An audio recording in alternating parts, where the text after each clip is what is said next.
Hello and welcome to this Car Pod. I'm Kennan. I'm Filippo. And there's a lot to talk about. Let's do the news. Starting with, we are recording this today. Today's Wednesday. Goes up on Friday. There's a massive fire rolling through the Los Angeles area. And people don't care about disasters unless it's happening in their area. So a lot of people are going to be like, yeah, whatever. They're going to skip this. This is serious. This is a serious thing. It's a huge deal. Also very tragic. Very tragic. Like a real thing. Now, I appreciate, by the way, all the text messages I've gotten from friends in the East Coast saying, I hope I'm safe. I am safe. We don't live in Los Angeles here. I've tried to make that point, but it's just... Everybody thinks that LA and San Diego are really close together. They are not. They are not. But anyway, it's a really, really big deal. Obviously, it's a tragedy from human life perspective. There are several fires going right now. The one in Pacific Palisades is a huge, huge, huge deal. I have friends up there. I filmed a ton of my videos in that area. Even if you're not from LA, Pacific Palisades and Malibu are where you hear about like the rich people with insane car collections. That's where a lot of them are. From a human life perspective, this is a dangerous and sad situation. Incredibly. Taking it to a car perspective, as this is a car podcast, the big story was this bulldozer moving cars out of the way. That was like a big thing that came out of this. Because it's quite a scene. It's quite a scene. They got video of it. It was safe to shoot while they were doing it. But the real story that's going to come out of this is the loss of property, both homes. People aren't understanding. Like, no. There are going to be multi-million dollar, very valuable special cars lost in this fire. As of this morning, so this was early on because the fire is still about 0% contained. It's actually true of the three biggest fires. They're all about 0% contained when we're filming this. Early this morning, the report was that there were 20,000 dwellings fully destroyed. And those are expensive dwellings. People don't understand. Like, this is the wealthiest of the wealthy, the highest end of the high-end stuff. One day in Malibu, 5 years ago, I was walking down the street and a guy was backing his Enzo out of his garage. Yeah, that might be gone. And when fires like this happen, they spread so quickly. It's hard to know where it's coming and if it's coming for you. And people in this area generally kind of take cover. But a lot of these areas are, neighborhoods. These are like neighborhoods that aren't even really in next to canyons or forests or whatever. And some of these houses, particularly the really valuable ones, are not necessarily people's primary house. They might be somewhere else, right. Or if you're at work and all of a sudden there's a fire, you can't necessarily get home because of this situation. Right, cars were blocking areas with all the traffic. Yeah, totally. LA is known for its traffic, and especially some of these areas, there was kind of one road in, one road out sort of things, or narrow roads to get in and out. And people, there's a ton of traffic. Yep. People are blocking. It's not possible, and it's not the first thing in your mind. To be honest, it wouldn't be for me. No. If there was a fire near me, I'm just going to say this right now because I always see whenever there's a hurricane and the videos show all the cars, people are like, why didn't they leave? Get them out! And it's like, you don't get it. Like, hurricanes turn at the last second. It happens all the time. Damn it, you're in an area that has never been damaged before in 100 years. You think you're safe, and then there's one hurricane that comes and damages it. These people in Pacific Palisades never would have thought. Some of these houses are 30, 40, 50 years old. These areas are not areas that are typically in fire. 100-mile-an-hour winds. Things move quickly. Incredibly quickly. It wouldn't even be on my mind to try to get the cars out. You get yourself out, you get your kids, family. The cars are insured. You don't care about your house. You don't care about your cars. Those are all replaceable. Right. It feels weird on this podcast to then also say the next sentence, which is there are some cars that aren't really replaceable. And I wonder the story that's going to come out about some of those. I have a suspicion that we're going to hear that some really, really irreplaceable cars have been destroyed. Which is okay. The Ferrari factory is going to start making some more cars. Yeah, you wonder about that. That's the thing that they have done in the past. Yes. It is. And they've announced it. There were some Enzos that were completely destroyed that they made. As long as you have the VIN, like it kind of... Or even if you don't. As long as you have the title. Hopefully that thing go up in flames too. Yeah. But it will take a long time to tabulate exactly what the impact of this has been, like from a financial perspective on the world. Like, it's just the property value, and then what will that property be valuable in the future? And from the car's perspective, like you said, some of that is just gone, especially some of the really old stuff that is. Because when we go to Malibu Cars and Coffee, we saw real heavy metal, and that's all those people live around there. Yeah, and evacuations are.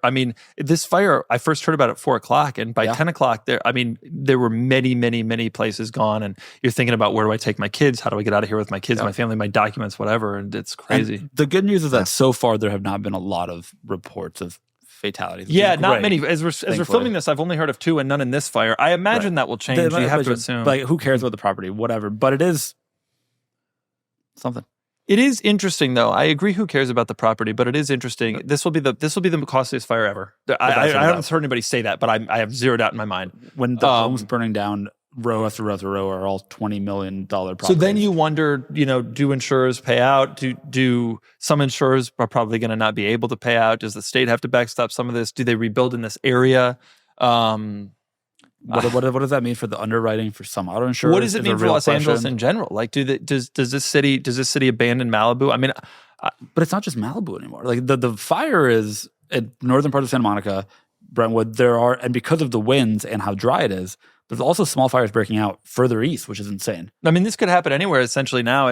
Hollywood Hills, any of those places are scary. Yes, embers could then be blown into neighborhoods and start smaller fires there. Those are a lot easier to contain. Those are, agreed. But like, damn. It's crazy. The whole situation is absolutely wild, and I'm very saddened by the whole thing. It is unbelievable to watch. I have a personal friend who lost his house, a very special house, very special cars, and I'm sure it's a sad situation, I think, for a lot of people. But anyway, it'll take a long time to recover from it. Long time, okay. if they ever do. Palisades is a cool area. It really is. I'm not a big LA guy, but that area is really cool, and it probably will never be the same. No, certainly not. Anyway, next news story. Back to more automotive-related news. Here. Nissan Z, which is a car that no one has ever seen. So true. That is so true. I saw one yesterday, and there was a real thought in my mind. Does Doug have a Nissan Z press card this week? So that's how rare it is that I see one. Yeah, they're not around, which is odd because the Z purportedly outsold the Supra this year. Purportedly, to be clear. It is based on the sales numbers released by Toyota and by Nissan. This is true. The Nissan Z sold 3,164 units in 2024, which, by the way, is up 500 units from up notably from the year prior, and Toyota sold 2,600 Supras. Just to put that into perspective, I just did the calculation. That is the number of Camrys they sell in 5 days. Yeah. They're not selling cars. It's pretty wild. We have to at some point admit, even as car enthusiasts, it's pretty wild that these automakers have gone to the trouble to develop these cars. Now, to Toyota's credit, Toyota stopped developing sports cars, right. But they have partnered with other companies and they continue to make sports cars, and that's probably the only way forward for sports cars in the future. I mean, Nissan used their 370Z chassis and backup camera and a lot of other things from it. That's right. And like that's how they made it work. But that's right. I'm glad the only way to make a successful, and by successful I mean number of Camrys they sold in 5 days. I have bad news for you. How many Carrera GTs do you think they sold compared to Camrys? 1270. Yeah. 2 days. But the point is, the Supra, you're right. Yeah. This was a bunch of reused parts from the old Z. This car's built in Austria. Like, at the end of the day, sports cars are just not what, at the high end, they still are. By the way, one related piece of news, majority of Supra sold were manuals. Of course. The way it should be. I mean, I think I learned last week that when you had that data point that the remaining 29 manual cars, whatever it is, the majority of them are enthusiast cars. People buy them. At this stage, the only I mean, the sports car, of course the majority of Supras are sold with manuals. That's the type of person. Yeah. That's it. Yeah. That's all there is anymore. Can I ask you the question? Okay, the Nissan Z in 2023 sold 1,700 units. So they were up 79% year over year. How? What incentives? It's surprising to me. Are there incentives on Zs? Initially, I heard there were production constraints. So they've obviously gotten the cars out. They've also released the new Nismo model. Right. I'm reading here that it says that Porsche sold in the U.S. This is January to September of 24. They sold 11,911. So the 911 is radically more popular. I mean, combine these two cars, and then this is just in the U.S. It's in North America, but tracks. Yeah. It does track. You see a lot more 911s, but it's crazy. The 911 is like, add these two together and you're still at double. Yeah. Wow. That's wild. Never would have thought. When the Z came out, because I remember when the Z came out, never would have thought that. The new one? No, he said the Z, I mean, not just the 350 in general. 370. Yeah, I remember, thinking back then, it's like that the Porsche 911, to see a Z felt very common. To see a 911 felt uncommon. It turns out the tides have changed. I'm very curious about this. In 2003, which was the year the 350Z came out, which to me was like the the peak revitalization of that car. Yeah. They sold 36,000 Zs in the US. And last year the car is brand new. This is probably the first full year it's been on sale. They managed to move 3,100. Wow. You got to start saying sports cars are especially not expensive sports cars where they're still desirable because it's cool. Like these cars, it's just nobody has the money for an impractical car unless they have a ton of money for an impractical car. And then they're not considering these. Right. They're buying a 911. Yeah. There were How interesting. Crazy. What Miatas were sold in 2024? There were 8,000 Miatas. 8,000 Miatas. That's still relatively healthy, but I mean, you know, but that's so little compared to what were sold in 350Zs in 1991 Mazda sold 31,000 Miatas in the United States. So they're not incredibly far off, but the market's cooled on this, which is interesting. Well, now that car's 10 years old. So to Mazda's credit, they came out in 15, the ND. They do still, yeah. I'm not wrong. No, you're not wrong. I think it came out at 14, but yeah. Mazda does still make the car, and that's really cool. But like another way to justify making a sports car in this market segment is to just milk the hell out of the days of a 4-year product cycle. Like NA was 90 to 97, and then the NB was 98 to 04. Like 5-6 years they would do product cycles. Those days are gone. Yep. The only way to make this happen is if you just milk every penny out of it. Come out 2000. The Supra. 20? I think 20. Sorry, I meant 2020, sorry. 19, 20, something I think it was like 19. I went to the press launch in the spring of 19. Okay, so it probably came out for the 20 model year. And that press launch, by the way, was in West Virginia. I remember the video. Oh, it rained. Getting cozy is one of the best parts of the winter season, so it's good to buy nice clothes to enjoy the winter season as best you can, whether you're out in the cold or enjoying a cool day in the top down in your sports car. Personally, I'm willing to do or buy whatever I can to stay cozy. For the ultimate cold weather necessities made from premium materials, you've got to check out Quince. With Quince, you can treat yourself to true quality at an affordable price. For instance, there's something everyone needs in their closet, Quince's iconic Mongolian cashmere sweaters, which start at $50. Their super soft fleece sweatpants are a major upgrade to whatever you're lounging in right now. And their wind-resistant, responsible down jackets are perfect for keeping warm. No matter what you're looking for, all Quince items are priced 50 to 80% less than similar brands. And by partnering directly with top factories and cutting out the cost of the middleman, Quince passes the savings on to you. Plus, Quince only works with factories that use safe, ethical, and responsible manufacturing practices, and they use premium fabrics and finishes for that luxury feel in every piece.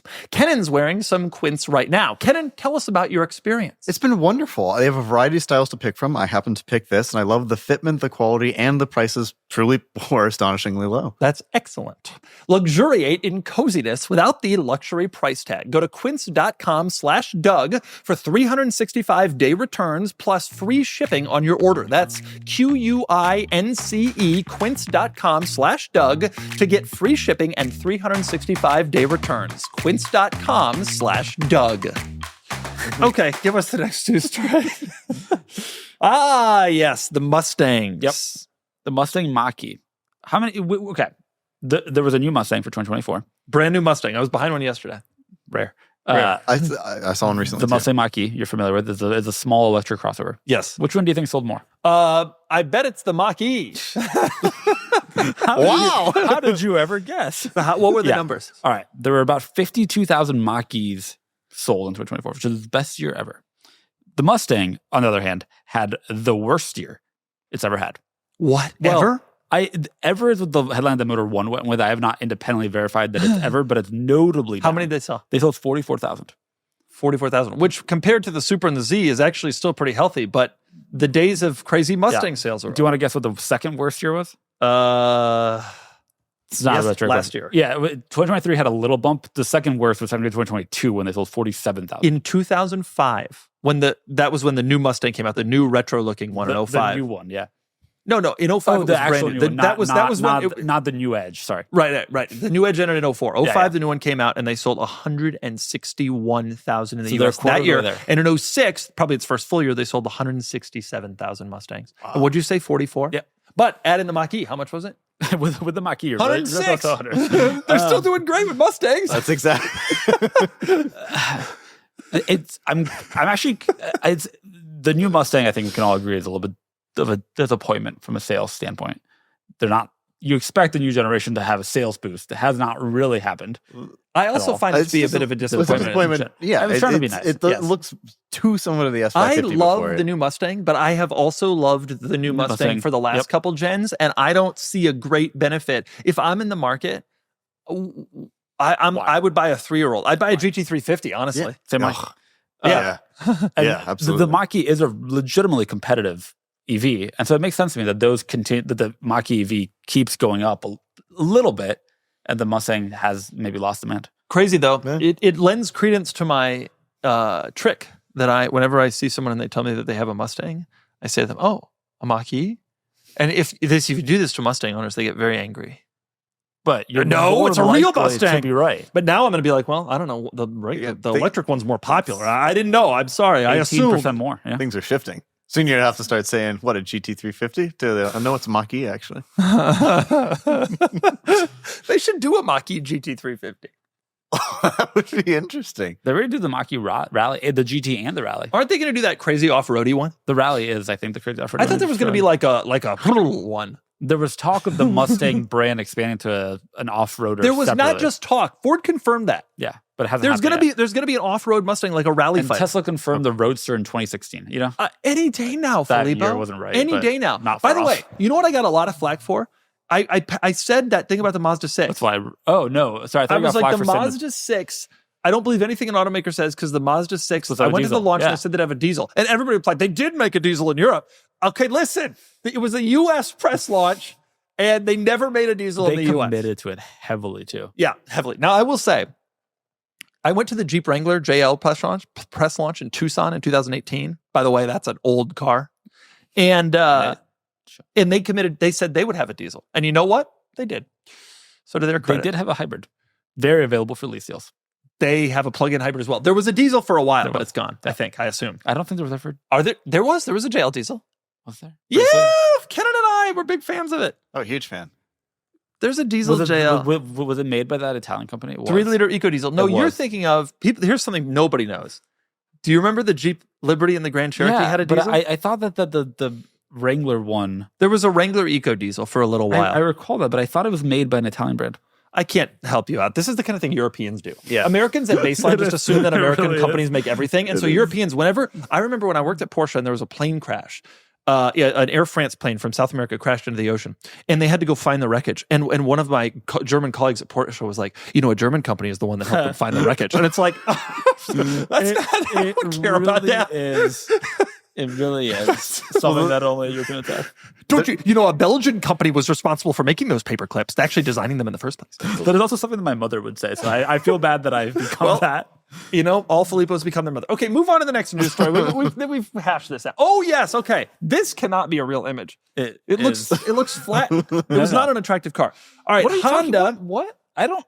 Yeah, you're right. Honda came out at the Consumer Electronics Show, which happens every year in Las Vegas. Better known as CES. Well, we call it the Consumer Electronics Show. No human ever has. Anyway, Honda came out with a couple of concept cars. One of them was this. They're both called the Zero. There's the Zero SUV and the Zero sedan. I was just reading the press release. Saloon, I'm sorry. I was just reading the press release trying to find data. There's no data. It's just like tech. It's about how there's AI and how the technology is Asimo, which is like the name of their robot, and now it's the name of the technology in the cars. But there's no it's this long and it's going to be sold in these numbers and it's got a hybrid. There's none of that. No. It's just they debuted a design and they said this is a car. And it's a combination of a Honda E and a Polestar 3. It looks to me like a regular car wearing a backpack. But not like the Defender 130, which is a Defender wearing a backpack. This is different. It's not a handsome automobile. This vehicle. It looks like what you'd expect a car in an electronics show to look like. And it is. This is very Espada-like here. Yeah. Oh my God, that's exactly what it looks like. I take it all back. I love it now. No, I actually think I'm into all concept cars. Of course, they never come out looking like this. Remember, my thing about the concept cars is when they debut the concept, it looks flashy and cool and exciting, and then when it comes out, it's the accurate TLX. This has really ample room between the tire and the wheel well, so maybe it's realistic. For off-roading. I will say it's interesting that these cars are getting, if it ever comes to fruition, are getting revealed at CES. CES is not interesting. the LA Auto Show. The auto shows are dead. Auto shows are dead. I mean, you got to wonder if the auto shows make another couple rounds, because it's an annual. Because their local dealer wants to promote the new Sonata. True. You touched on something there. It's like, I think, that would be what it's for. That's what it's for. But the dealers can't afford to do the displays they used to. The manufacturers used to do. Yeah. It used to be that in the major markets, the big auto shows, which were New York, LA, Detroit, Chicago the automakers would come in Geneva, and obviously, Tokyo, Geneva, Frankfurt, sometimes Paris. The automakers would come and they would debut new cars there. It was such an exciting day when you could when the auto show press days were happening and you knew that all of the automotive blogs had all of the photos. All the photos of all the cars. It was such a good day. It was so cool because that was like it. Yeah. Like every car was coming out that day, and it was kind of a race to see like who would win the day. Right. Like who would be the story coming out of the auto show. And those days have changed, but apparently at CES there's enough interest in that physical show that people are debuting cars there. Also, by the way, one downside of there not being auto shows, you lose track of what cars are out. For example, there's a VinFast VF9. It is a vehicle that is for sale. I know. I got to send him an email. And because it looks weird. It looks kind of but nobody knows because you don't. If you're a smaller manufacturer, you don't get the press coverage.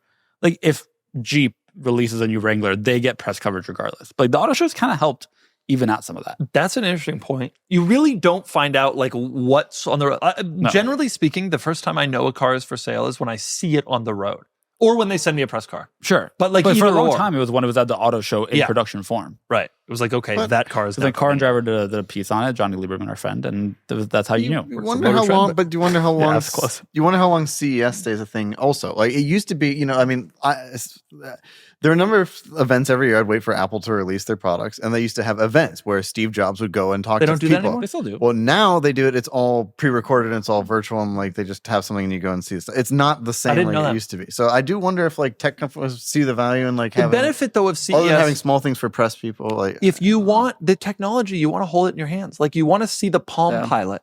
The big brands like Apple holding the Palm Pilot. Apple and some others have moved away from being part of it, and Mobile World Congress in Madrid, Barcelona, which is a big deal. Spanish cities. But it's still a big deal for the other brands. It is nonetheless interesting that the automakers see fit to do this at CES. That tells you the direction they're going. This is more of a technology play than an automotive play. I never thought I'd be able to talk about the Mobile World Congress on the podcast. Move on to the next story. Also, this was at CES last year, if memory serves. Memory doesn't. No. Nope. It does this not. is the Sony Afeela. It's the made Sony Afeela. So it's the word feel and an A on the front and an A on the back. I feel you. Oh, that's nice. The Sony Afeela. It is made in partnership with Honda. So it is actually made by Sony Honda Mobility. Okay. It will be available in the US. It is they are pretending this is a car that's for sale. In California only. Sony is making a car. Yeah, but with Honda. So is it going to be branded as a Honda or a Sony? It's going to be branded as an Afeela. The brand on the front says Afeela. It's an Afeela 1. So this is like how TVs used to have like brands that weren't okay. Can I tell you what is on their website as the main things? Yeah. The tagline is where mobility meets intelligence. They say that it starts from $90,000, which is dramatically overpriced. For this? $90,000 American And by the way, dollars. it only has 300 miles of range and only has 400 something horsepower. So this is like Lucid Air stuff. But way worse. more expensive. Worse. Uglier and slower. For those who can't see, it has a bunch of sensors that are on the roof that look awful. I'm glad you noticed this. That's the future. Because it says above the fold, there's starting from 89.9, EPA estimated range up to 300 miles. And then the one in between is sensors, 40 units. 40 sensors. I will say 40 units. I will say when I was reviewing those Chinese cars, maybe I told you this on the pod, but when I was reviewing those Chinese cars and they gave me a spec list, like horsepower, price was all on it. But then like the 8th thing on the list was like number of sensors, number of radars, and it was like, this is a thing that we're going to, how many sensors you got? I got, you know how people brag about the number of speakers their car has or like the tire size? I mean, sensors. This is not necessarily new. I remember Top Gear mentioning something that many years ago that they couldn't find the horsepower figure, but they could see like what Bluetooth features it had. I mean, people used to brag about the 7 Series the E38 had more computers on it than sent the man to the moon. So maybe people brag about this. I mean, otherwise, maybe it's because it's an exceptionally boring car and there's nothing else that's interesting about it. But there's nothing else interesting about it. It's dramatically overpriced for the market. What's interesting to me is that why are they even selling it in the US? Well, let me tell California only, by the way, because they don't have dealers. They will have like, just like Lucid honestly has, or VinFast, they'll have like centers at malls. I'm going to teach you something, Filippo. Yeah, please. I reviewed a Xiaomi SU7. I recall. It was here in the office. It was great. It was blue. It was. And greenish blue. And blue. The thing about Xiaomi is that yesterday they were making phones, no cars. And today they're making cars and phones. Right. So why are they making this? Because it's time to branch out, dude. I understand why they're making it. It's not like Sony's been that. I'm gonna make a prediction here. I'm going to make a prediction. The automotive industry has been fenced in by regulation for an enormous amount of time. 2 big regulations, especially in North America. Dealer networks. Yep. EPA, engine compliance. Neither of those things are here anymore. Especially if you're willing to sell just in some states. So the dealer network thing is gone. And Sony apparently are. The dealer network thing is gone because, yes, a lot of states have allowed the automakers to just sell directly. Yep. The regulation thing is gone because EVs don't have to meet emissions. So your only requirement is safety. And that's not all that hard. And a lot of that is like very formulaic. Are your headlights big enough? Me and Kennan can we could meet safety requirements. Like long weekend with a couple cold ones and some sheet metal. Fundamentally true. And some pillows. Yeah. And so my prediction is that we're going to see an explosion of new automakers. Which is kind of cool. And I'm making this prediction slightly late because Tesla is one of the new automakers, and it's already been around for 15 years. Yeah. So you could say that I'm not really at the forefront of the times with this prediction. Yep. But I'm looking at the Chinese market, and I'm seeing all these new cars by companies that like didn't exist yesterday, and now they make a 5,000 horsepower sedan that jumps. Which, by the way, should have been one of the news stories. You see that? We're going to get into it later. Okay. It is also interesting, right? Like, I wonder if it's a way for somebody like Honda, who has partnered with Sony on this, they don't really have their own EV tech. There's a way for them to maybe experiment a little bit with a brand that's not tied to Honda explicitly. It's not branded as a Honda. They can do some weirder things. Right. Like a odd-looking car that's massively overpriced. But maybe this is the future. Why don't the electronic companies come into this? They're already making batteries. They're already making screens. At this point, it's not that much different. The only thing people care about now with cars is batteries and screens. But here's the thing. It's like, okay, so let's say that there's this huge explosion of brands, like there was in the 1920s. Like, when the car came out, there were so many that existed, and then they all disappeared eventually. Because they were just. How then do you begin to differentiate between these cars? Of like, is it you're bragging about screens and sensors, or is it like they all just become the same? I'll tell you, the jumping thing was interesting because the way to differentiate is going to be this is fun. This is interesting. Gimmicks. People have been asking me for a long time, are you worried when cars become electric that no one's going to care about your videos anymore because they'll all be about the same? I totally think it's the opposite. I think in order to distinguish electric cars from themselves, automakers are going to have to come up with weird stuff. Electric cars are going to have gimmicks. Going viral is how you'll sell cars. We can call it quirks and features, if you will. But I mean that. We had the MG Cyberster in the office with its like butterfly doors and taillights that are crazy. I mean, in order to differentiate an electric car, you have to do stuff like that. We already saw that Yangwing SUV that floats. And now, released in the last couple of days, is this video about this Yangwing sports car that can literally jump. Now, there's not a person in the world who thinks this is a real video. This car cannot jump. But the point of it is that electric cars, they're all the same. They drive the same. In order to distinguish themselves, stuff like this is going to have to start happening. It's an interesting thing. The big question becomes about discovery. Like, you choose to buy an Accord or a Camry because you know that's at the dealer, you know they have a good reputation. If all these upstart brands, you don't know how Sony's reliability is. You don't, and I will say, every time one fails, like Fisker, I think it reflects poorly on all of them. It does. I think everybody who would have considered a Fisker is like, oh, maybe I won't get a Rivian now, maybe I won't get a Lucid now, because I'm anxious that brand might also fail. But I think that this could be the future of brands. Why wouldn't it be? It's really interesting. It's like, from a car market standpoint, you're seeing consolidation, Nissan, Honda merging.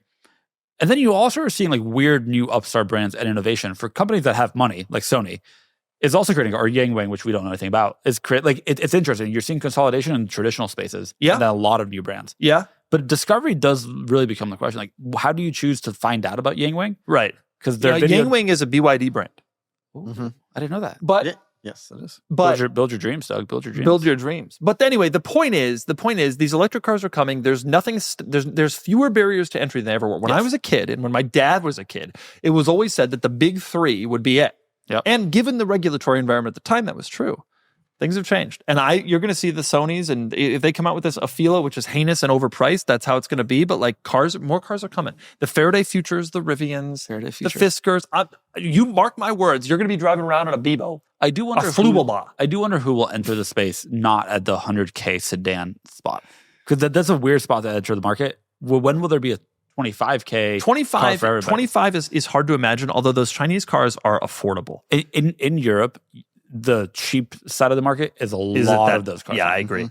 And I was surprised in those Chinese cars, what they cost, how relatively affordable they are. These days, EVs in America have been seen as largely a luxury purchase, but that will not stay the same forever. Nope. Not everybody has entered in this price point, though. Rivian did come with an SUV and a truck. Let's be real, guys. Wearing nice pants sucks. Everybody knows I'm a shorts guy, but sometimes pants are unavoidable. But who decided that stiff, uncomfortable fabric squeezing your legs was the key to looking sharp? This year, make the switch to Public Rec, where comfort rules. Public Rec's Daymaker pants are here to make sure you stay comfortable. They feel like your favorite sweats, but they look like tailored pants. Yep, super stretchy with an elastic waistband so you can rock them anywhere. Whether you're hanging out with friends or working on a car or driving something with a very tight sports seat or just walking the dog, these pants have you covered. Filippo is even wearing them now. How do they feel? They're great. Everything you said, 100% true. That's great. Make your New Year's resolution a comfortable one. No more pants that pinch, tug, or annoy. For a limited time, you can get 20% off at Public Rec by using the code CARS at checkout. Just head to publicrec.com, use the code CARS, and you're all set. Oh, and when they ask how you found them, be sure to mention our show. It really helps us out. Find your perfect fit and never compromise on comfort again. Public Rec, where comfort rules. Okay, give us the next news story here. Do we still have news? Oh, Nissan Xterra. We got to get through news very quickly. Nissan Xterra. Nissan is re-trademarked the Xterra name. I've been saying for 20 years that Nissan screwed this up getting rid of the Xterra. You're right. And I was right. And finally, someone at Nissan has decided to listen. They're way too late. This is how you know a recession is imminent. When Nissan finally jumps back into the off-road game. Oh, we're gonna sit this one out and wait and see. They sat out for 15 years. Of course, they are in the off-road game. Have you heard of the Pathfinder Rock Creek? Pathfinder Rock Creek and the Frontier Pro 4X. Nobody gives any credit to these cars. What an optimistic podcast. We start with dystopian fire, then we talk about how sports cars are dead, then we talk about how EVs are going to take over everything. For sale. But at least we got the Xterra. The Xterra coming back would be great, but I don't have high hopes. It's hard for me to believe that Nissan. What are they going to do the truck? I mean, I guess it could be good, but they're 10 years late. Forerunner's been eating their lunch forever, and deservedly so, and now Nissan's out of money. What a surprise. Nissan cancels this car 2 days before the off-road genre takes off and then won't go back into it. It's just, Nissan is bad decision after bad decision after bad decision, and me, a casual observer idiot, is sitting here thinking, I would have done this so much better. And everybody's like, Carlos Ghosn is a genius. And I'm like, just because he fit into that Tuba case? Well, I will say... it's pretty hard. You ever try to fit into a Tuba case? Good news for Nissan is that their Nissan Z sales are up 79% year over year. And they do the Z. They sit out the off-road SUV market. How many Forerunners did Toyota sell last year? 4 billion, all of which went for sticker a car with a waiting for list. sale for literally 14 years. Came out in 12, but coincidentally, the year that Nissan canceled the Xterra.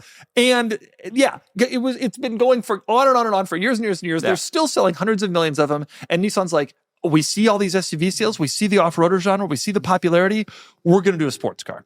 Just complete disaster company. Okay, now give us there's a short for you, producer.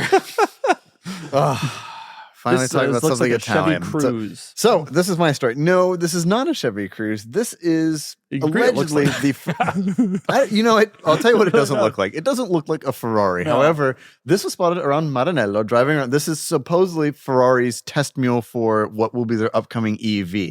Now, their CEO, Benedetto Vigna, said that EVs won't be silent. And this car is heard around making noises of some kind, and again, it's a 4-door hatchback looking thing. I saw the video. This looks like a Prius come to life. Looks like hopefully a Maserati, and hopefully not a Ferrari. You know what you should look up? You know what it looks just like? Look up the Maserati Kubang. Oh, I remember that. You remember that? Yes, which the Q-bang is the sound that it makes when the warranty runs out. The Maserati, this was an SUV concept Maserati had like way before they came out with the Levante. Like, how do you even K-U-B-A-N-G. K-U-B-A-N-G. K-U-B. Q-bang, as he said. Bang. Google that. This was a Maserati SUV concept. And honestly, the Ferrari thing that was driving around Maranello kind of looks like that. That's just the Grecale, or the normal one. The earlier concept is one we want. This is it. This is it. You're talking about the Levante. No, this looks like the Levante. No, Filippo, go back to bed. 2011 Frankfurt. I agree. It looks more like that than I thought. Maybe, but the Levante was bigger and wider in SUV. Or this maybe they did use one of those to hide all the technology. But now Ferrari is not above using mules that have no bearing on. Pull up the 348 Enzo mule. You know about this? No. This is the all-time coolest thing. Sean, you know about this? Oh, this is great. So this is the all-time coolest thing that's ever happened. This was the Enzo test mule. They took the 348 and it was just and a 355 kind of, and like they just slapped it together and they put. You can see where it's longer. There it is. Oh, clearly incredible. The Enzo V12. Did they sell this in the end? I thought one of the did. stories I think they made 3 and they did sell one, I believe. So they drove this around Maranello, around Modena, and they were like, oh yeah, we got a 348. Just a 348. But everybody knew they were working on a new supercar, but by putting it in a 348, you couldn't. Honestly, it doesn't look bad. It's pretty cool. No, I know it doesn't look bad. It doesn't look bad. Yeah, but this one not as exciting as that one. But, can you describe the sounds? Because Doug famously uses monkey sounds in his videos. Yeah, it wasn't. Is that the sound? It was or it did a long time ago. But yeah, it wasn't that. It was kind of. I mean, it was an EV engine-y sort of sound. Okay. My only comment on this news story is we really should buy Ferraris now. I'm looking at Porsche. I'm looking at Ferrari. I'm seeing these companies. The future is bleak, and we should buy used Ferraris now because I see what's going to happen in the market. Just like the market for those 2000s cars blew up when that all ended. I know this is a Ford Fusion. I mean, I'm not trying it's just this isn't a Ferrari. And if Ferrari wants to get into the SUV game and the 4-door hatchback game, that's fine. They'd probably make more money and sell more cars. But like there is a market of people for whom Ferrari will always be gated, NA, big engine, beautiful, Pininfarina designed.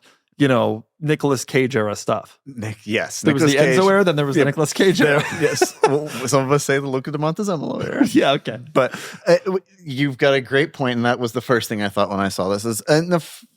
I've read some reports that their EV may come by the end of 2025 for the 26 model year from Ferrari. I mean, if this is the point and this is what it's going to look like, it's terrifying. The fact that I accepted one 4-door Ferrari with the Purosangue already. I like the Purosangue. Ferrari's a public company. I mean, they got to sell cars and make money. Do the customers who buy their cars, who prop up the company, want? I would argue that Ferrari would make the same argument that BMW made 20 years ago, which is we need to find new customers.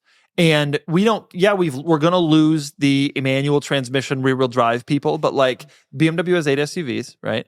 7 good ones and then the XM. And at the end of the day, like they needed to go and they needed to ditch the ultimate driving machine and go find new people. BMW, a company that builds normal cars. This is Ferrari, a company that builds sports cars. I would argue when I was a kid, BMW was known for building sporty cars. Well, sporty E. These are sports I understand, cars. but they made the transition is my point. I'm not saying they're making the same. I'm saying they were sporty cars and now they're primarily a crossover brand. Ferrari was sports cars and it's a public company. They want to increase sales. That means taking the brand and bastardizing it. And I hate to say it, but we have found out with AMG and with BMW M and frankly with Maserati that you can mess with historic heritage brands and have it not really hurt you all that much. AMG, people made fun of me for my Maybach take that I think they should do a Maybach line of Mercedes cars. It's inevitable. But they're like, well, that would water down the brand. Well, no, I don't know. They did it with AMG. It didn't water down anything. Maybach wasn't a historical. They were a brand that made cars in the 20s. Went defunct for 70 years. You're missing my point. I'm getting your point. My point is, you can mess with these brands and still be okay. And as long as Ferrari keeps coming out with the SP3s and the SP4 and 5 and whatever the future ones are, they probably have cover to get away with dumb stuff like this. Porsche and the Cayenne. We want to talk about. If you're ready, if you talk about a Ferrari that is going to depreciate like a stone, you think that I want to be clear. They don't care. We don't know that this might just be a mule for the sounds because they needed an EV to do it with, so they used an existing. But the point is still here and it's still clear. All I'm saying is I agree with everything, and then this is why I think we should all go buy old Ferraris. But like Porsche, the Macan, dude, I drive the Carrera GT. I get up next to a Macan. Do you know how often they look over or give me a thumbs up? Literally it has never occurred. I have never been next to a Macan. 2 years, 44 miles owning that car. I have never been next to a Macan. You see a lot of Macans. All the time. I mean, at least one every time I drive the car. And they have never once given me a thumbs up or looked or taken a picture, anything like that. But I think it's gonna be a different. But I could see Ferrari having offered another car in terms of like the Purosangue. They don't bother me at all. Like that truly doesn't bother me. It's that they're going to offer this type of car with an EV and lose the engine, which is the whole point of a Ferrari. Is the engine and the way it looks. That's all a Ferrari has. I'm not done. All Ferrari has to do is look good and sound good. And this car does. I'm not done. This car does neither. I would argue that in today's world, all a Ferrari has to do is make money and make more money. And by the way, obviously I agree with you. I'm sitting here looking at 550 Maranellos thinking, but the new era of Ferrari is different than the era of Ferrari that we know and love. This is Ferrari now.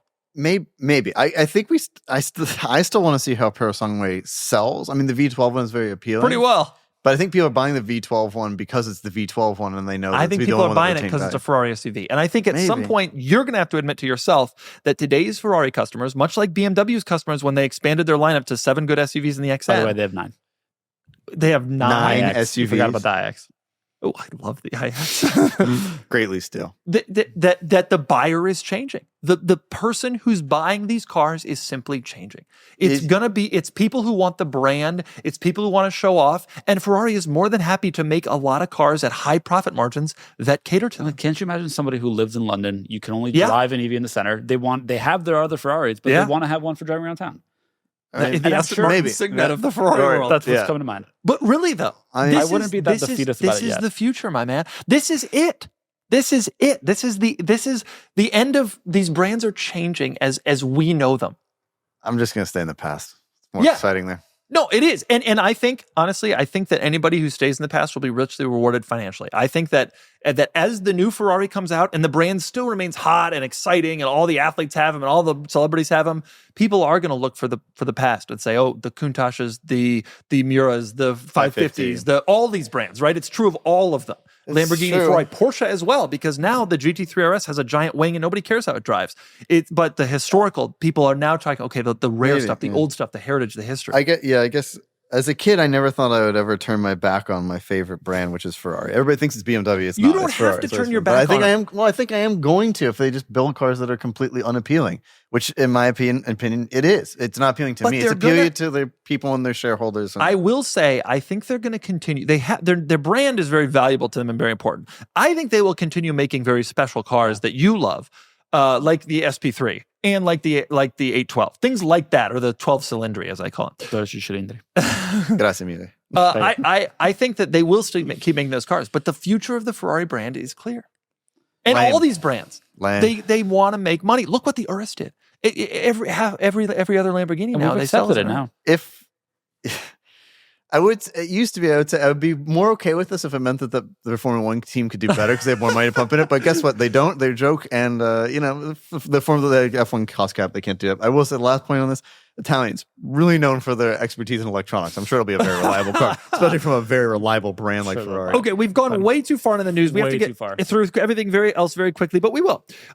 Starting with, let's talk about the SLK. Is it live right now? The SLK is live. Pull up. Now. There's an SLK on the site right now that needs to be discussed. It really does. You're thinking to yourself, SLK? Why are we discussing that? Because this one doesn't look like an SLK. It has the body of a Volkswagen Karmann Ghia. Yep. Somebody, so cool. Where is it located? Some sort of cold state. Somebody somewhere. It's in Texas. Somebody in Texas was like, right now it's a cold state. You're good. Yeah. The leaves are off the trees. Somebody's like, hey, here's an idea. And so the idea was to put a Karmann Ghia body on an SLK and old wheels from an old SL. And it kind of Mercedes. It has a hint of 190, the 300 SL era 190. It has like some. I hate to say it. It looks kind of pretty good. Now then you get to the interior and it's okay. but isn't that what you want? That is what you want. You want this is the thing. Everybody always wants a vintage car. Everybody thinks they want a vintage car. They don't want a vintage car. They want a modern car. They want the look of a vintage car. This is that. This is cool. It really is quite cool. It is. What a fascinating bizarre. build. Absolutely fascinating. It honestly looks pretty darn good. If I saw it on the street, I'd be like, huh. Yeah, it has a bit of the original 190 SL look to it, but just a coupe version. And honestly, with a little more flair. And that wheel arch kind of like some Cobra in there too. It's a cool good-looking car. Yeah. Yeah. I'm into it. I'm into it too. This Absolutely is the kind ridiculous. of thing I always hope that we get submitted on the site because it's just bizarre. It's just so cool. I featured it. I love it. It deserved to be. Okay, Filippo, give us your update. Yeah. All right. Unfortunately, we mentioned alluded to this last week, but somebody hit our station wagon. Somebody hit your car. We were parked in front of our house because, my wife was home, and somebody in a plumbing truck hit it. They owned up to it, although they were not insured, so that's interesting. Guess how much that I've gotten a quote to repair it. Yeah. guess how much it will cost. $7,000. Okay, well, I told you this way. Yes. Hey, does the wheel part? Yeah, of is the wheel part of it? It's clearly damaged. No, it's it was damaged, but Filippo did that Does earlier. this module fall out of Yes, the car? that module, which is the blind spot sensor, fully fell out. That module alone, with programming, is $1,500. Oh, Ish. God. Rounding. You're doing taillight, you're doing bumper. This panel need to be replaced, I assume. Thankfully, it doesn't need to be replaced like because it's that been would be painted once impossible. because before. replacing it, it's the one that goes all the way car. over, yeah. But it doesn't need to be pulled out. It all needs to be repainted. Yeah. This car is worth the $15,000 to $20,000. Man. 15. So we're at Seems 11. no. Ambitious. That is the right number. Not worth 15 to 20 after this. Oh, yeah. and a small accident where their truck, which is like a contract, it's like a work truck, has like some scuffs on the side. That low speed impact, $7,000. $7,000. So Newer cars. This is a 10-year-old car, but newer cars are so expensive. this car was in an accident. What, 18 months ago? a year, a year and a month prior. So Almost a 13 day. months ago it was hit. Today it was hit, or last week. And that one ago. was like $9,000 because the headlights are really expensive. A lot of money has gone into this car. Well, This- I mean, it was a tough 2024 USAA has for this car. so it's money. Yeah, Right. it was. I have Right. to say, so it was $7,000 to repair. It's like, and mostly due to the module. That The was then, taillight isn't that expensive, but everything. Yeah, the module and programming. is Module. There's expensive. probably other electronics under there. Full and we bumper, don't know. parking I wouldn't be sensors are shocked if it included. goes up. the from point that I too. want to make with that is, Paint. it's like if the future is that all cars we brag about their sensors and stuff, imagine how more expensive they're going to be repaired. This is a car from a long time ago Yeah. that is crazy expensive. Although they won't have engines. You know, I was They won't thinking have about it the other engines. day. Someday people are going to be like, and there were little explosions Right. It is inside wild. in the car, and that's how the car moved. People are going to be like, what are you talking? Just like how we think about there are horses. I'm like, people had horses? Yep. In 100 years, people are going to be like, combustion? There was a combustion. You and lit that your power car on fire. Like there was fire in the car. Weren't cars catching on fire all the Right. time? I think People are that's- going to be And astonished. like yes, but only till like the 90s. Then we saw. I mean, I think we're multiple generations removed We're from having, one but it will at the happen one most. day. No, it's multiple. There's going to be gas powered cars. not for the average. Okay, people born today will experience gasoline powered Oh, cars. yeah. People Okay, well that's 20 years from now. generations. Yeah, so Well, it's like fine. You know what I'm saying? I meant one, You know how time one- works? One full generation removed. One full generation removed. You're right. There was something I was going to say about this. One of our coworkers who used to be an insurance adjuster told me a story about how when the Audi Q5 and Q7 started doing like blind spot monitoring, it was in the mirror.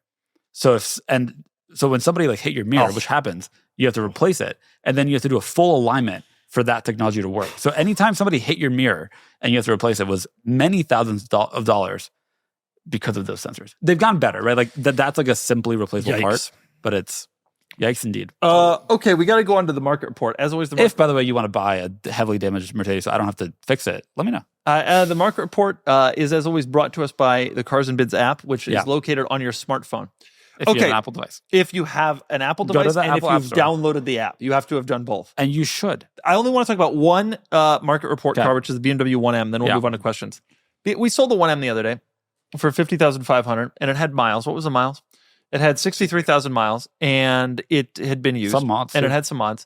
And one of the things that I'm interested in with this car is that it remains tremendously valuable. It does. And the thing that's interesting to me about it is that it remains tremendously valuable despite the fact that the M2 has come out and is obviously better. It's more powerful. It's more fun. It's more, throw it around. And there's an M2 CS and there's an M2 competition, and those cars are excellent. They're better in every way. But this car's an interesting proof of special wins at the end of the day. Yep. Special wins out over The same cost of better. them, too. So I'm flying to Arizona to review one tomorrow that has about 2,500 miles on a really, really special car. But one of the things, special wins. I mean, there just aren't that many rare modern production BMWs. And That's right. like from a collector perspective, it's like, this is a wonderful car to drive. Wonderful. It cemented its reputation as being lauded by journalists in its time. So much so that they ended up producing way more than they thought they were going to and built 6,300 of these. Wow. And it also only available in 3 colors. It has lore around it that then gave birth to cars that sure are better, but then they just produced lots of those because the demand was there. So many But this was a special car, and at the time it was revered as it's part of that analog era of the E9 XM3, which was an awesome car to drive, the E60 M5, which was an awesome car to drive. This follows in that era, and it's like it's the collectible one of them all due to its production numbers. Yeah, so, and its production numbers, and also, like you said, the lore, the specialness, etc. And because on paper, an M2 or an M2 CS or an M2 Comp's a better car. Sure. But this car and its continued value holding is proof that special is a bigger determinant than good. And this annoys me every time someone's like, don't you know the such and such car drives like crap? It's like, dude, don't ever drive a 250 GTO. Right. And you love to make that example. And that is, I mean, 250 GTO is it's an old race car that there are a lot of cars that are faster than it, but they aren't 250 GTOs. They aren't more special. Yeah. And this car is proving me wrong. You know, I loved this car when it came out. I tried to get one. And I tried to get a used one for a long time. Then the M2 came out and I drove M2s and I was like, you know, the M2 is better. I think I'll just pass on the 1M. And I don't know. I mean, the market considers this. Meanwhile, pull up what M2s are selling for, which have more power. 30. Right.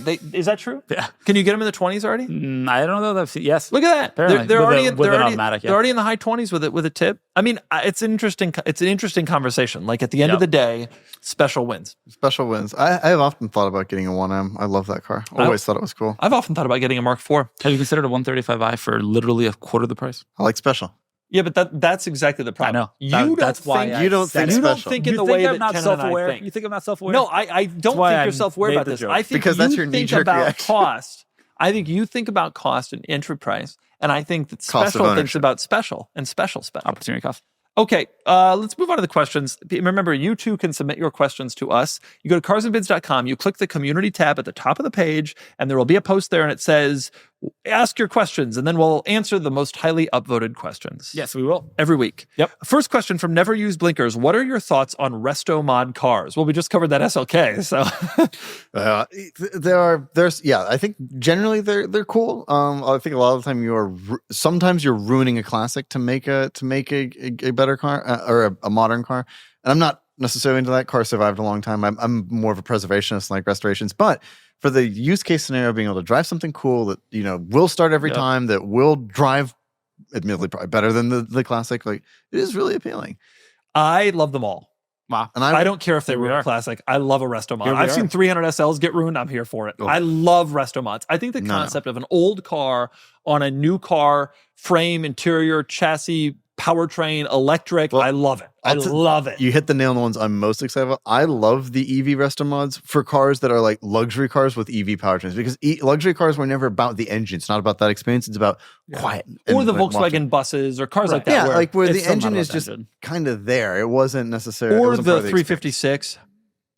Let's be honest. Yeah, I mean, let's sit here and be honest with ourselves. I would be fine ruining a couple 356. You ruin they're all ruined in my mind. I mean, I have good news for you about what happened in the last day. What? Oh, a lot of them caught on fire. The fire killed off a lot of bathtubs. I mean, think about where a lot of 356. All right, next question from In the Can. What was the outcome of the $18,000 car challenge giveaway, and which car did the winner pick? We're going to have content on this in a little bit. We're going to have an actual video about this, the giveaway, who won, what happened. But the short answer is Michael in Colorado won, and he chose the C6, which astonished us all. Correctly so. We assumed any winner would take the M5. They didn't, and so now we are going to sell on Cars and Bids the M5 and the Cayenne Turbo. And Kennan told me he's going to take the steering wheel from the M5 and swap it with his steering wheel. No. We've talked about this. We were taking photos. I think I'm going to take it, but but nonetheless, I am. Yeah. I'm sad. I'm sad that he didn't pick the M5, but I mean, I understand if you want a sports car, that is the only sports car, as you said many times. It is the sports car. But you know, I get to spend more time with that E39 M5 around. It's nice. Next question from Dooges12. Doug, has there ever been any car that you filmed only to never release the video? If so, what cars and reasons for not filming? No, not really. I when I go shoot, I make sure that content goes up. I don't lose a shooting day. I'm thinking what car. There were cars that you intended to shoot but didn't get to, but they were generally more boring. I have been sitting on a Saturn SL for like 16 months. So true. I'm waiting for the right time. And I'm excited for that video. I'm waiting to slap. This is like purposely to like anger me because I want to see. Well, so these days I shoot two types of videos. I shoot brand new cars that have just come out that are like hot and exciting, and then I shoot cars for the site. Yeah. The Saturn SL. I shot because a guy who was, I shot that actually in the fall of 21. Now that I think about it. I shot it in the fall 20. You're right. Anyway, the guy who was selling a 430 Scuderia on the site, and he happened to have a mint Saturn SL also. And I was like, I wouldn't mind shooting the Saturn too. And so I did, and I'm just waiting for the right time. I'm just waiting until every day is the right time for a Saturn SL video. Yeah. Well, no, but the answer is no. I when I shoot, it goes up. There are exceptions probably over the years, but like very few. Very few. Next question from Car Dreamer. Question from Doug. You recently did some renovations to your house, which included your garage. You've mentioned how you have more space for cars now. Can you do an updated tour? Yeah, I guess it's not that interesting. There's a garage. There's cars. I don't know. A lot of these YouTuber garage tours, it's like, here's the sink, and it's like, well, what Doug actually did was he bought Stradman's house. Here's the sink. There's the sink. I have that hose bib in my garage. Do you think I could drink out of that? Well, you told me all the water in your house is filtered. The water's filtered, but like it comes out of a metal hose bib. Yeah, is that a problem? That's fine. Oh, all right. Well, are you gonna just? Is the fitting made of lead? I don't think it'll be a problem. Okay. Well, listen, dude. You think I know? No. I don't know anything. You know what? Just Kennan and I use the both sink. don't think you do. Be an adult and use the sink. That's so far Because away. there's not a sink in the garage. So far away. Yeah, I'm not like the up other a set of YouTubers. stairs. Get some steps in. All right. Next question, and this is a really good one for Kennan from Walsh. What's the story behind the Seagull? Someone has gone on to, I guess it's your LinkedIn. My LinkedIn, yeah. And there's a pic. We'll put it up. There's a picture of you. Your profile picture is you in front of exotic cars, great. But then the headline picture is a seagull. Yeah, Kennan, you and I aren't flying connected. to the moon. Fix that one. It's flying to the So a couple of reasons. One, I did take that picture myself. You took a picture of a seagull. Wow. In Pacific Beach. Yeah, I was able to. I was like tracking it and was able to get a picture, like that perfect picture of it with my camera. And I took it at the time because I posted it on LinkedIn at the time because my ambition was to move to California, and it was flying west, and I took it here, and so that was the reason I posted the Seagull. And I thought it was a great picture. And everybody's like, I didn't want to put like more cars because I didn't know at the time if like cars was necessarily the industry I was going to work in. But seagulls, yes. Obviously, it became the industry, hence the profile picture. Right. But that's the story behind the Seagull on my LinkedIn page, which I haven't updated in a long time. That is interesting, and that's useful and helpful. And it's interesting because the Seagull, like, you haven't updated in a long time because you did move to California, you did get a real job, you're working, and so you don't have time to update the Seagull. And so that's actually a good thing, I would argue. I think the Seagull will stay probably forever. The Seagull proved itself. Wow. It did. It was a great picture. Okay, next question from Alec Metz, 2011. Why haven't you reviewed a Suzuki X90 yet? Okay, here's the deal. That's a great question. I only review cars. Now, two types of reviews. I may have mentioned this 5 minutes ago. I don't know if we're going to what makes the pot. I do two types of reviews, new cars and cars that are on the site. Repeating, okay. And so as a result of that, the cars that are used cars, that are older cars, are on the site. They're for sale on the site. Except for Saturn SL. Except for that one Saturn SL. And so I don't actually have a lot of choice. I have a list. I would say a list of 400 older cars that I'm looking to review at any given time. And from there, it just becomes a question of what happens to pop up in Southern California on the site. And so the Lexus SC300, the Cadillac Xterra, the Z3 Coupe, there's a few of these that have either just gone up or about to go up. And so because they were here and they're on the site. An X90 hasn't popped up for whatever reason. But if you have one in Southern California, if you have an X90 in SoCal and you want to sell it and it's in good shape, and ideally it's either purple or has the base wheel, I'll take the alloy. But the base wheel... you're so right. The base wheel on the X90 was objectionable. I mean, it was objectionable. It's like they were making fun of the people who were buying the car. And frankly, the whole car was like that. And if you own one, don't be offended. just pull up the X90 base wheel. Go to the site. I think we've sold a few. No, just type in X90. Did we not sell one by our friend Myron Vernus? Yeah, Myron Vernus sold... with the dog. But that's not the right wheel. No, it's not the right wheel. Get out of this one. These all have the alloy. Alloy stuff. You go to the Google. Go to the Google.com. Suzuki X90. Base wheel. Quite something. I had to look that up because it was a line I wanted to send to him. Like X90 base wheel. No, I don't think this is going to happen. You got to type in Suzuki, my friend. Well, I actually once I have to type in the whole term. I also think Google, that I have to do X-90. No, don't image. It's this. Go to images. It's this wheel. This 3-spoke wheel comes terrible. Do any actually exist with those wheels still on it? No. Okay, next question. That is bad. But anyway, the answer is at some point I'll review one. It's the same reason I haven't reviewed a twin turbo Z32 yet. Like ultimately just hasn't come up on the site in SoCal, but it will, and I'll get there. And my long list of cars slowly gets whittled away. Does. If I do, every month I probably do 9 car reviews, and 5 of them are new cars. So 4 every month are older cars. And so 50 a year. It's just whittling. Add in a quick plug right now? Oh. One of those older cars is a 987 Cayman that you reviewed. That's going live yesterday. Yes. And that's sold by one of our producers. Yes, our producer has a Cayman on the site. And I don't know if I've ever done a 987 video. But regardless, those cars have become such deals, I felt like it had to happen. I love that. I drove it for a video on Cars and Beds, and it's such an excellent car. Such a nice car. It is so good. I drove that and the NA Miata back-to-back on separate days. What a day or 2 days. Both of them are exactly the same. They're radically underpowered and unbelievably amazing. The Cayman's not radically underpowered. I enjoy a car that I can literally floor through several gears. The S was better. You can still floor the S, but it's just more powerful. Question for Kennan. Next question. Question from Tom Tinker. Question for Kennan. Would you rather take ownership of Hoovie's entire garage, including the Veyron, or let Filippo choose 10 cars for you to buy and own? That's easy. So easy. Hoovie's. You don't get to choose anything from me. I would absolutely choose all of Hoovie's cars. I'm a nice person. I would choose cars. Yeah, but you have bad taste. I would choose all of Hoovie's cars because they're. I personally, Tyler Hoover is the king of 04 Rich. Generally. And I like his taste in cars generally. I like a lot of the cars that he has. It's always been a wonderful academic curiosity because I'm too afraid to own most of the cars he has, including the Veyron, obviously. But yes, maybe the spirit of the question is, would you be afraid to take care of those kind of cars? But like, I would way rather do that than drive the mundane, boring, pointless, just pedestrian stuff that you would pick for me.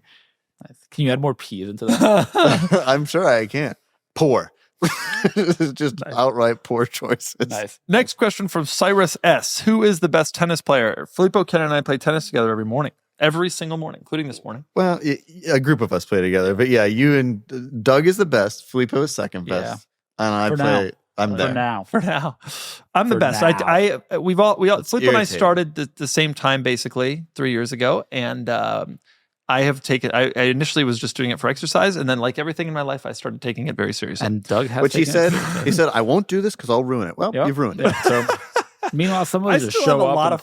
I still have a lot of fun. It is fun. Next question, slowly going down. Next question from Talon Pat. Whatever happened to the monkey noise that you used to play over silly quirks and features in your older videos? Will you ever bring it back? If Nick is here, Nick, I got to bring back the monkey noises. I used to do it when I edited my own videos, and I think Nick doesn't want to take weird liberties like that, but I didn't care all that much when I was doing it. But yeah, okay, we'll do a couple more monkey noises. Okay, last question. Yeah. Last question. Two last questions. From BBB914. Doug, how often do you go back through the DougScore chart and update categories like styling, value, cool factor based on recent developments in the car market? I want to be very clear about this. When I launched the DougScore in 2017, I said I would be constantly changing the scores because a car that gets a 10 in features when it's 6 years old no longer deserves a 10 in features. I still do that all the time. So people are like, oh, my DougScore was this. It's like, well, today it is. But like I change them literally every week. Every single week I'm adjusting the DougScore. So it happens all the time. So don't get a vanity plate with your DougScore. Although if you want a point in time, you can go to merch.carsandbits.com and buy a couple of shirts that have the current DougScore. The current DougScore that will not be the DougScore forever. Final question from Chris X. Do you believe there will ever come a time when the 997, 911 significantly rises in value like the 964 and 993 have? Or did the 996 break the chain? The answer is no, there will never become that time. Anyway, thanks everybody. Wait. Already specific subsets of the 997 market have proven that they've retained value very differently than 996s. I'll amend my response to Chris X. No, except for the GT3 RS 4.0. Anyway, good night, everybody. I'll accept that. That's fine. No, the turbo you feel is the 993 turbo has retained value in a way that the 996 turbo has very much not. No. And a lot of other ones have retained value. Like the 991 is about to depreciate past the 997 for specific subsets. No, I agree, actually. Certain versions, of course. But that's true of every car. But I think the general question that he's asking is, will it happen? Yeah. Because even the regular 964s and 993s, anybody can predict the GT3s and the RSs and the special cars will go up. Obviously, it's going to happen. Will the regular ones? No. It's a production number difference. The 996 broke the chain only in the sense that Porsche, when they came out with the 996 in 1997, 98, decided to become a real company. Right. Previous to this, Porsche was not a real company. They were a hobbyist garage. Yep. 100% agreed. I'm not entirely joking here. And so in 98, they were like, we either have to remain a hobbyist garage and probably be bought by a company. Yeah. Or we have to like start doing The options were go bankrupt or sell cars. Go bankrupt or sell cars. And they chose to sell cars. Really, it was buy out or sell cars. And give up to Mercedes or Volkswagen. And they decided to sell cars. Yep. And so the reason the 997 will never go up is because the production number difference is just absolutely astronomical. In addition to the air-cooled, water-cooled thing, it's just incredibly different. Although I feel like regular 993s and 964s are down a little bit. They're down. They're down Cabs from in the peak. particular. They're down. But they are up compared to. I mean, when I was looking in 10, you could buy one for 30. That's no longer the case. But a 993 cab and a 997S cab are the same price. Yeah. I mean, is that something? Okay. The 997 is still dropping. Yeah. And I don't think it's ever going to go up. Listen, there was a time when a regular regular 993 was like a 90 car. I think those prices have come down, but there will never be a time when a base model regular 997, maybe some late point twos with a stick in nice shape and nice color, blah, blah, blah. But a general car is just, there's too many of them. But just great. Yeah. I think it's fine. It's a wonderful car to buy and own, and like I think it's fine. That's a good point. It is great. It's nice that it remains accessible. I do think they have more potential than some later ones. I can't then a regular one has more potential to increase than a .2 997 than like a 991.1. .2s will be the special. If it ever happens, it'll be a special. 991.1's the last NA 911s, so who knows? That might have something. That's a GP, KR. Okay, thank you everyone for watching another absolutely fantastic podcast. It was my best one ever. Filippo, I'm not so sure. No, I'm kidding. Best podcast of all time. Thank you for watching. Good night and good luck. Good day, actually. Good luck. 5 minutes. 6 a.m.